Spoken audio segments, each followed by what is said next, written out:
vamos a aplicar la conductimetría en una nueva práctica para, en esta ocasión, determinar la constante de acidez de un ácido débil, que es el ácido acético, y también utilizaremos la conductimetría para obtener el grado de disociación del ácido acético. Como sabemos, porque hemos visto en las clases de teoría, la conductimetría es una técnica que nos permite, a partir de la movilidad de los iones, pues obtener mucha información. Podemos seguir una cinética, como veremos también en las prácticas de Química Física 4, y podemos, como vamos a hacer aquí, determinar la constante del equilibrio de disociación de un ácido débil. ¿Cómo vamos a proceder en esta práctica? Pues en primer lugar vamos a ocuparnos de la constante de acidez, y en la segunda parte lo que haremos es determinar el grado de disociación por varios métodos. Empecemos por el principio. Conductimetría, ¿en qué se basa? Pues la conductimetría se basa en medir la resistencia de una disolución, que depende de la cantidad de iones que hay en la disolución y la movilidad de estos iones. Los iones sabéis que conducen la corriente. En un conductor metálico son los electrones los que conducen la corriente, y en un conductor iónico son los iones los que conducen la corriente.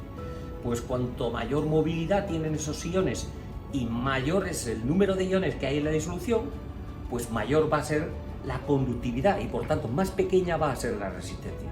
¿Cómo opera un conductímetro? Pues un conductímetro lo que hace es utilizar una célula de conductividad, que es lo que tenemos aquí, entre esas dos marcas negras que son los electrodos, y entonces lo que hace es sumergimos esta célula de conductividad en la disolución y mide la resistencia de la disolución, que está situada entre las dos placas, entre el ánodo y el cátodo.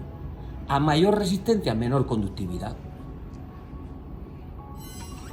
Lo primero que hay que hacer para utilizar un conductímetro, lo primero es calibrarlo.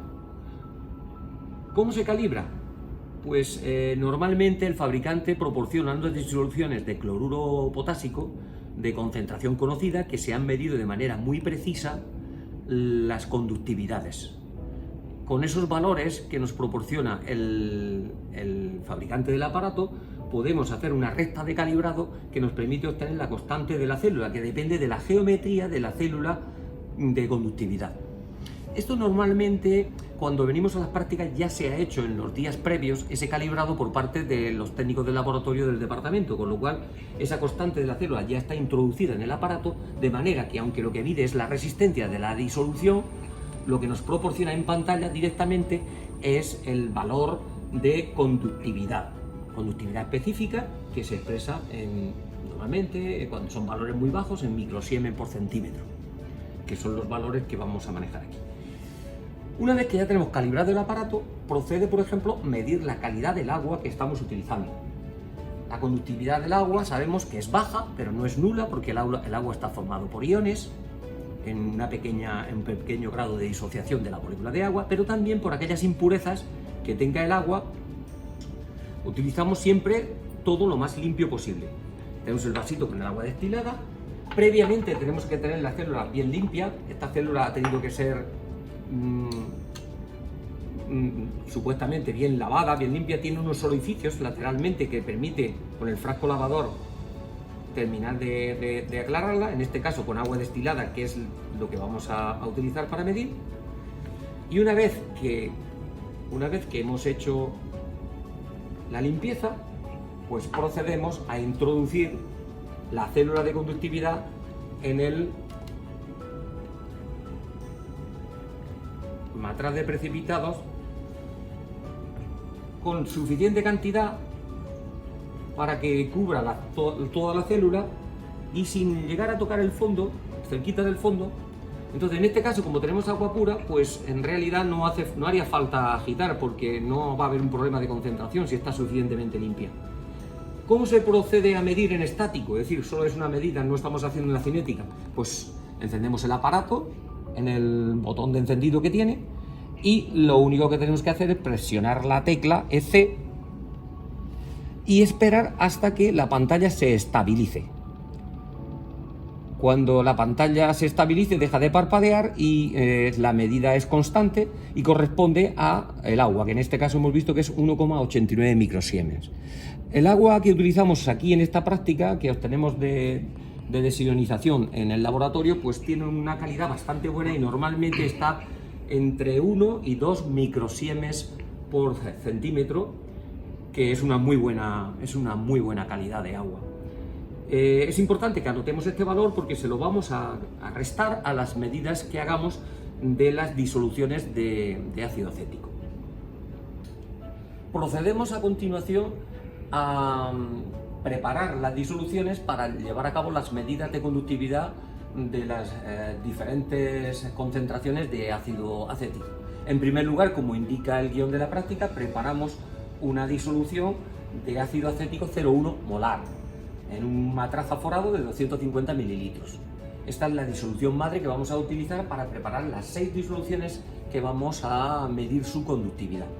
Hacemos los cálculos previos de la cantidad de acético que tenemos que coger con la pipeta correspondiente y engrasamos el matraz aforado con agua destilada, mezclamos muy bien y una vez que tenemos mezclado, pues tenemos que hacer los cálculos para determinar la cantidad que tenemos que coger de ácido acético de la disolución madre para preparar las 6 disoluciones de ácido acético muy diluidas que van entre 10 elevado a menos 3 molar de acético hasta 10 elevado a menos 2 molar, la más concentrada. 6 disoluciones, con esas 6 disoluciones podremos obtener las conductividades y una vez determinadas las conductividades, sabemos de las clases de teoría que hay una ecuación que relaciona la conductividad molar con la concentración y nos permite determinar la constante de acidez, de disociación del ácido débil.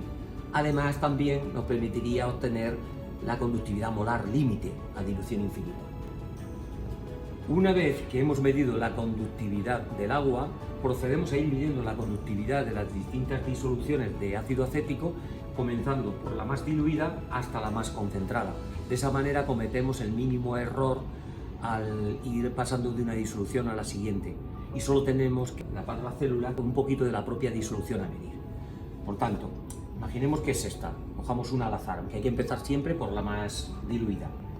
Echamos un poquito en un frasco, en un vaso de precipitados y con la pipeta Pasteur y otro vaso más grande, pues procedemos a hacer el lavado.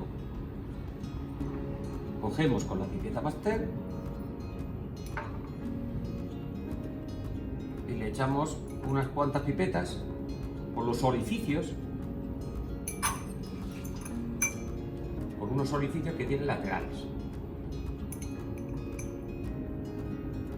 No importa que se quede disolución en la célula porque es disolución de la misma que vamos a utilizar para medir. Y luego echamos pues unos 3 deditos máximo con la mitad de los 100 mililitros que hemos preparado, unos 50 mililitros, para que nos dé la posibilidad de hacer 2 medidas.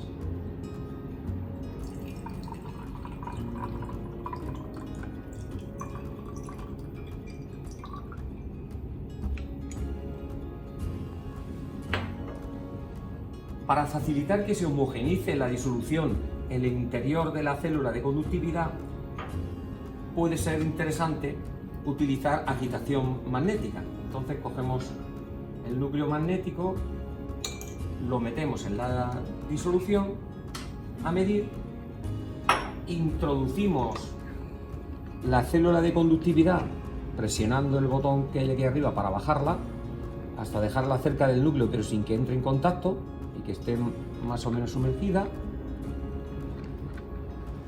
y procedemos a registrar la medida como antes presionando el botón EC.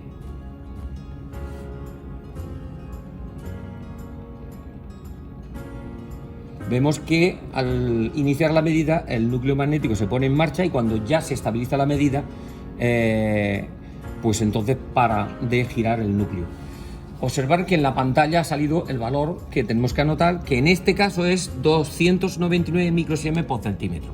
Este valor no corresponde a ninguna disolución de las que vais a preparar, es un valor simplemente para ver cómo se hace la medida. Los valores que se miden en la práctica son inferiores a este valor, no llega en ningún caso a superar los 200 microsiemens por centímetro.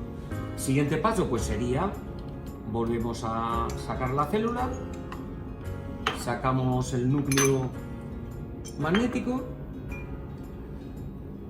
y utilizando el vaso grande que vamos vertiendo todos los desechos, pues procedemos de nuevo, secamos el vasito que vamos a utilizar para la medida, vertimos también el que hemos utilizado para limpiar la célula y procedemos de la misma manera con la siguiente disolución más concentrada. Echaríamos un poquito aquí para lavar la célula, lavamos la célula y después en el vaso que es un poquito más alto pues hacemos la medida añadiendo unos 50 mililitros, así hasta terminar las 6 disoluciones. Hay un detalle que no hemos comentado pero que también es importante, y es que para hacer la medida muy fina, puesto que queremos determinar la constante a 25 grados centígrados, deberíamos todas estas disoluciones termostatizarlas en un baño durante unos 10 minutos o 15, sumergiendo la disolución en el baño y manteniéndola pues esos 10 o 15 minutos antes de empezar a hacer las medidas. Dependiendo de cuándo hagamos las prácticas, hay ocasiones, depende del mes, que la temperatura en el laboratorio está en 24 grados. En ese caso, el error es pequeñísimo y no sería necesario hacerlo. Pero si estamos midiendo una temperatura que se aleja bastante de 25 grados centígrados, pues sería conveniente termostatizar. Hay que tener en cuenta también que los conductímetros en algunas ocasiones vienen con una sonda de compensación de temperatura, que lo que hace es compensar esa desviación debida al cambio en la temperatura. Con esto terminaríamos, digamos, las medidas experimentales de la práctica, porque consiste en preparar la disolución madre, las 6 disoluciones que vamos a determinar su conductividad, y ya a partir de ahí procedería a hacer los cálculos, a utilizar la ecuación correspondiente de la teoría para determinar a partir de la conductividad la constante de disociación del ácido, y compararíamos con la bibliográfica y determinaríamos el error. Una vez que hemos llevado a cabo las medidas y hemos utilizado la ley de inducción de Howard para determinar la constante del ácido débil, la constante de equilibrio de disociación del ácido acético, procederíamos con la segunda parte de la práctica, que consiste en determinar el grado de disociación de distintas formas. Una primera forma es a partir de la propia constante de acidez que hemos determinado, o si queremos hacerlo más correcto, a partir de la constante de acidez bibliográfica que se proporciona en el guión de la práctica. Un segundo método sería utilizando la ecuación de Arrhenius para el grado de disociación. Este segundo método sabemos que es aproximado, aunque suele dar buenos resultados para disoluciones diluidas. Una cosa que tenemos que razonar es por qué es aproximada la ecuación de Arrhenius. Tenemos que revisar nuestros apuntes del tema, de las clases de teoría, y una vez que tengamos claro por qué es aproximada, entonces pasamos a intentar aplicar un método que va a corregir esa aproximación de la ecuación de Arrhenius. Es un método iterativo que se propone en el guión de la práctica, que lo que hace, mediante ese método iterativo, lo que se hace es corregir los errores que se cometen al aplicar la ecuación de Arrhenius. Pues una vez que aplicamos ese método, es muy importante que comparemos los 3 valores que hemos obtenido del grado de disociación alfa. Vemos si son similares, si se diferencian mucho, y que demos una explicación a ese resultado. Si son muy distintos, a qué se debe esa diferencia, y si son muy similares, a qué se debe que hayan salido los valores tan similares. De esta manera, pues sacaremos conclusiones de las medidas que hemos realizado. Y ya para terminar, simplemente decir que es muy importante mantener la limpieza, porque la conductividad nos va a marcar si hemos preparado bien las disoluciones, si hemos hecho la limpieza adecuadamente, Y antes de terminar la práctica, yo aconsejo también medir la conductividad de la disolución madre, que es la más concentrada de todas, por eso la medimos la última, para que introduzca el mínimo error. Lavamos muy bien la célula con agua destilada y la dejamos disponible, preparada, todo muy limpio y ordenado, para que nuestros compañeros del próximo día puedan hacer la práctica y los resultados salgan bien porque todo esté limpio. Dejamos todos los matraces y todo limpio.